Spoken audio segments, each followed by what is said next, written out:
Well, let's speak now to Professor Derya Unutmaz. He's an immunologist at the Jackson Laboratory, where they specialize in nonprofit biomedical research. Derya's focus is on the study of immune responses to infectious diseases. Professor, good to have you on the program. You know, it's one thing to have a viable vaccine, but quite another to distribute it to people who need it most. The U.S., of course, is poised to be in the best shape to do that. But what about countries like Canada that will rely on imports? What are the implications here in potentially delaying vaccinating people?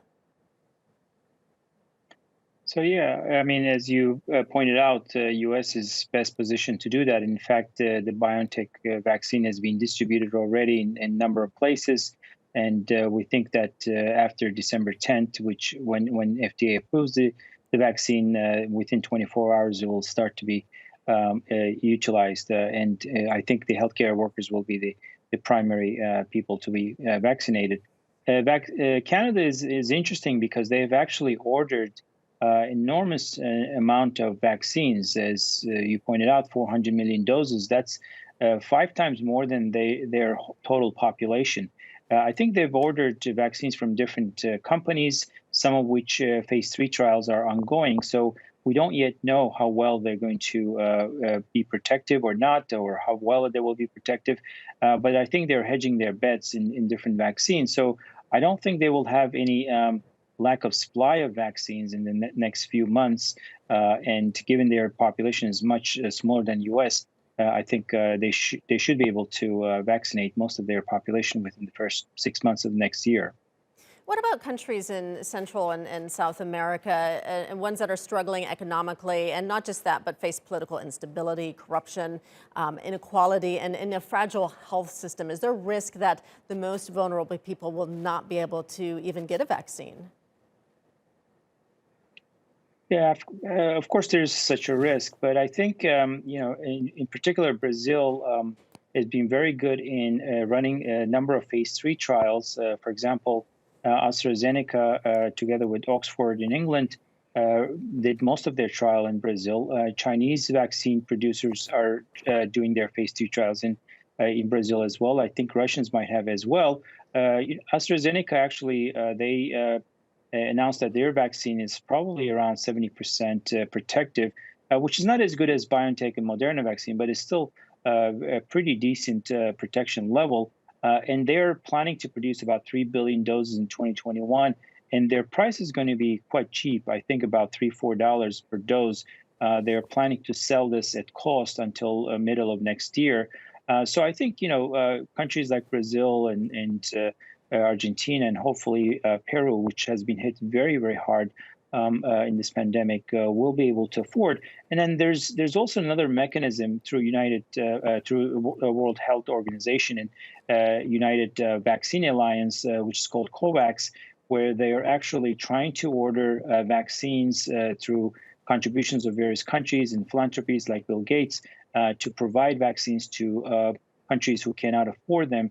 And I believe they have secured about 2 billion doses for next year, which may not be enough, but I think it's a great start to provide such vaccines to those countries, to people who are not even able to afford a few dollars worth of vaccines. What about in some of these less developed countries, concerns about shipping and storage of vaccines? For example, the Pfizer vaccine, which needs to be stored at very, very cold temperatures. And if they're not stored and shipped properly, I mean, they could be ineffective by the time they reach people. Yes, absolutely. I mean, this is even a challenge for U.S. I think United Airlines has canceled most of its flights and actually transporting massive amounts of dry ice filled with these vaccines because it's really a logistical nightmare. And to have these minus 70, 80-degree freezers in locations where the vaccination is going to be done, the vaccine can only be held for about 5 days in refrigerators, so it has to be quickly administered. So I think BioNTech vaccine is going to be out of reach for these countries. But Moderna vaccine, for example, can be kept in minus 20 for many months and 30 degrees and 30 days in normal refrigerator. So that might be much more feasible. AstraZeneca vaccine does not require any freezing, so that will be directly in refrigerator. So that I think the logistics of that will be much easier.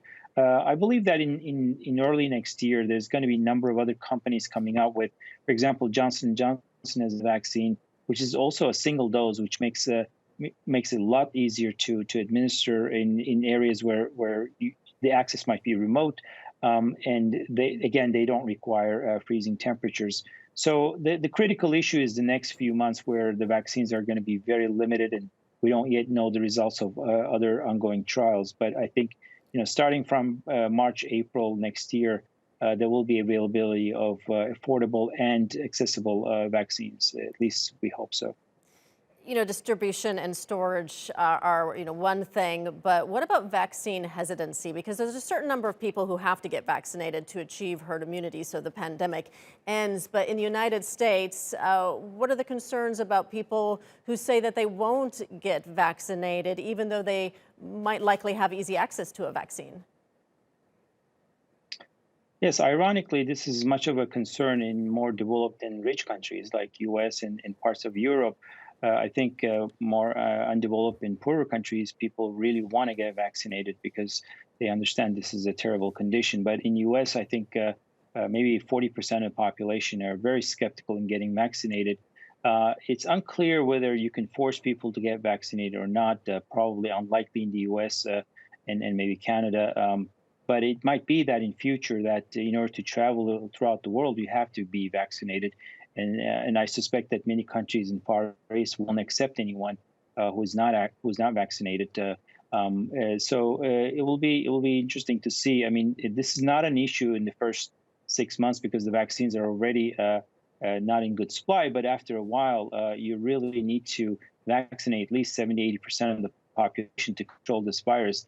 It's really a public health problem.